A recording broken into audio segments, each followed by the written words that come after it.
ಇತಿಹಾಸ ಪ್ರಸಿದ್ಧ ಪುತ್ತೂರು ಮಹತೋಬರ ಶ್ರೀ ಮಾಲಿಂಗೇಶ್ವರ ದೇವಸ್ಥಾನದ ವಾಸುಕಿ ನಾಗಸನ್ನಿಧಿಯಲ್ಲಿ ಮತ್ತು ಮೂಲ ನಾಗಸನ್ನಿಧಿಯಲ್ಲಿ ಜುಲೈ 29ರಂದು ನಾಗರ ಪಂಚಮಿಯ ವಿಶೇಷ ಕಾರ್ಯಕ್ರಮದಲ್ಲಿ ಭಕ್ತರ ಬೇಡಿಕೆಯಂತೆ ದೇವಾಲಯದ ಒಳಾಂಗಣದಲ್ಲಿ ಶ್ರೀದೇವರಿಗೆ ತುಪ್ಪ ದೀಪ ಸೇವೆ ಪ್ರಪ್ರಥಮ ಬಾರಿಗೆ ಆರಂಭಗೊಂಡಿದೆ. ಜೊತೆಗೆ ಶುದ್ಧ ಕುಂಕುಮ ವಿತರಣೆ ಕೂಡ ಆರಂಭಗೊಂಡಿದೆ. ಶ್ರೀದೇವರ ಬೆಳಗಿನ ಪೂಜೆಯ ಬಳಿಕ ತುಪ್ಪ ದೀಪ ಬೆಳಗಿಸುವ ಮೂಲಕ ದೇವಾಲಯದ ವ್ಯವಸ್ಥಾಪನಾ ಸಮಿತಿ ಅಧ್ಯಕ್ಷ ಈಶ್ವರ ಭಟ್ಟ ಪಂಚಗುಡ್ಡೆಯವರು ಚಾಲನೆಯನ್ನ ನೀಡಿದರು.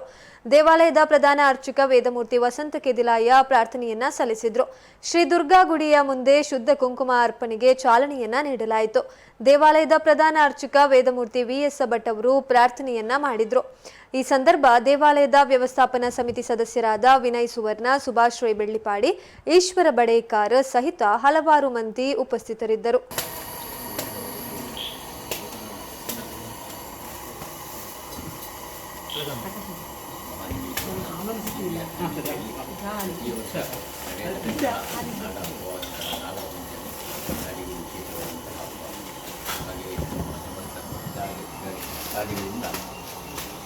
ನಾಗನಿಗೆ ತನ್ನನ್ನು ಅರ್ಪಿಸುವುದರ ಮೂಲಕ ನಾಗನ ಪೂರ್ಣ ಅನುಗ್ರಹ ನಮ್ಮೆಲ್ಲರ ಜೀವನದಲ್ಲಿ ಅನುಭವಿಸಬೇಕು. ಹಾಗೆ ಕ್ಷೇತ್ರದ ಅಭಿವೃದ್ಧಿ ಅಂಗವನ್ನು ಕೂಡ ಅನುಭವಿಸುವುದು. ಆ ಸಂಕಲ್ಪದಲ್ಲಿ ನಾವು ಪ್ರಥಮವಾಗಿ ಪ್ರಾರ್ಥನೆ ಮಾಡುವಲ್ಲಿಗೆ ಪ್ರಾರ್ಥನೆಯನ್ನು ಮಂಡಿಸಿಕೊಂಡು ಆ ದೇವತಾ ಸತ್ಕಾರ್ಯದಲ್ಲಿ ತೊಡಗಿಸಿಕೊಳ್ಳುವ ಮೂಲಕ ಶ್ರಾವಣ ಮಾಸದ ಪಂಚಮಿ ಶುಭ ದಿವಸದಲ್ಲಿ ಇವತ್ತು ನಡೆಯತಕ್ಕಂತಹ ನಾಗನಿಗೆ ಕ್ಷೀರಾಭಿಷೇಕ, ಪಂಚಾಮೃತಾಭಿಷೇಕ, ಹಾಗೆಯೇ ನಾಗ ಅಂಬಿಲ ಇತ್ಯಾದಿ ದೇವಗಳನ್ನು ನಾವು ಸಮರ್ಪಿಸುವಲ್ಲಿಗೆ ಸಂಪೂರ್ಣ ಅನುಗ್ರಹವನ್ನು, ಸಾಫಲ್ಯತೆಯನ್ನು ನಮ್ಮೆಲ್ಲರ ಜೀವನದಲ್ಲಿ ಅನುಭವಿಸಿ ಹಾಗೆಯೇ ಬರತಕ್ಕಂತಹ ಯಾವುದೇ ರೀತಿಯ ರೋಗ ರುಜಿನಗಳು, ದುಃಖ ದಾರಿದ್ರ್ಯಗಳು, ಕಷ್ಟ ಕಾರ್ಪಣ್ಯಗಳಾಗಲಿ, ಅನಾರೋಗ್ಯಗಳು, ಕಾಯಿಲೆಗಳು, ಯಾವುದೇ ಕಷ್ಟ ನಷ್ಟಗಳು, ಸಮಸ್ಯೆ ತೊಂದರೆಗಳಿದ್ದಲ್ಲಿ ಎಲ್ಲ ದುರಿತ ಬಾಧಾರಿ ದೋಷಗಳನ್ನು ಆ ನಾಗರಾಜನು ನಿವಾರಣೆ ಮಾಡಿಕೊಟ್ಟು ಎಲ್ಲರಿಗೂ ಆಯುಷ್ಯ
ಕ್ಷೇತ್ರ